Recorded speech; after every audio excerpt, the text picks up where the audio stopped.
Pengamat sosial yang juga pengusaha properti Madeda Wijana mengatakan, membangkitkan jiwa wirausaha hendaknya diikuti perubahan generasi muda melalui efisiensi dan optimalisasi birokrasi.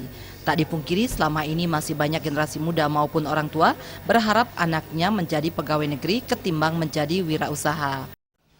Birokrasi ini harus dirampingkan sehingga tidak muncul ekspektasi rakyat bahwa begitu dia tamat dia akan menjadi PNS.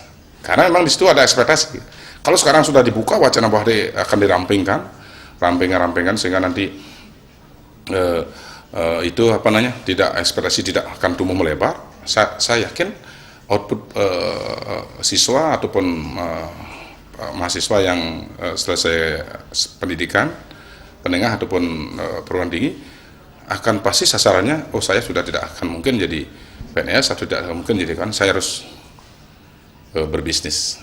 Pengamat pendidikan Made Santosa sekaligus akademisi Universitas Ngurah Rai menyatakan, melambatnya pertumbuhan ekonomi melanda dunia termasuk Bali. Meminimalisasi perlambatan ekonomi sejatinya pemerintah telah melaksanakan berbagai program dan terobosan untuk menggiatkan atau membangkitkan jiwa wirausaha khususnya di kalangan generasi muda. Hal ini sangat mungkin dilakukan karena lembaga pendidikan telah mengupayakan hal itu melalui pemberian mata kuliah dan praktik lapangan untuk membangkitkan jiwa wirausaha.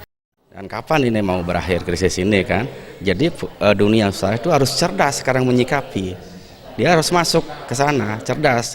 Jangan apakah memakai dengan strategi-strategi baru atau masih mempergunakan cara konvensional dalam mengelola bisnisnya, itu harus siap gitu. Supiatna dan Saputra, Bali TV.